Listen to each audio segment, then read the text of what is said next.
விழுப்புரம் கீழ்பெரும்பாக்கத்தை சேர்ந்த பிரபல ரவுடி சுக்கு சுரேஷ் உட்பட 3 நபர்கள் ஐயனார் குளிக்கரையில் உள்ள மதுக்கடையில் மது அருந்திவிட்டு அருகிலிருந்த தின்பண்ட கடையில் சாப்பிட்டுள்ளனர்.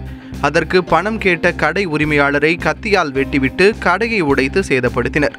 இது தொடர்பான வழக்கில் ரவுடி சுக்கு சுரேஷ் உட்பட 4 பேரை போலீசார் கைது செய்தனர். வேலூர் மாவட்டம் அரக்கோணத்தை அடுத்த பருத்திப்புதூர் பகுதியில் தனியார் பேருந்தும் ஷேர் ஆட்டோவும் மோதி விபத்துக்குள்ளானதில் 2 பேர் காயமடைந்தனர். அவர்கள் அரக்கோணம் அரசு மருத்துவமனையில் சிகிச்சைக்காக அனுமதிக்கப்பட்டனர். நாகை மாவட்டம் தரங்கம்பாடி தாலுகா பொறையாறில் போக்குவரத்து ஆய்வாளர் சத்யகுமார் தலைமையில் வாகன சோதனை நடைபெற்றது. அப்போது உரிய ஆவணங்களின்றி இயக்கப்பட்ட பள்ளி வாகனம் மற்றும் மினி லாரி பறிமுதல் செய்யப்பட்டது. சாலை விதிகளை மீறிய இருசக்கர வாகனங்களுக்கு அபராதம் விதிக்கப்பட்டது. அரியலூர் மாவட்டம் ஜெயங்கொண்டம் அருகே இளைஞர் ஒருவர் மரத்தில் தூக்கில் தொங்கியதை கண்ட பொதுமக்கள் போலீசாருக்கு தகவல் தெரிவித்தனர்.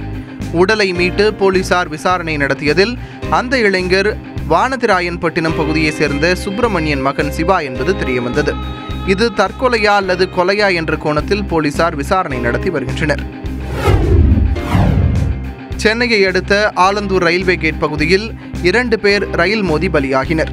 இதுகுறித்து ரயில்வே போலீசார் வழக்கு பதிவு செய்து விசாரணை நடத்தினர். இறந்தவர்கள் ஆலந்தூர் வஉசி நகரை சேர்ந்த ஏழுமலையும் அவருடன் சில மாதங்களாக இருந்து வந்த பெண்ணும் என்பது விசாரணையில் தெரியவந்தது.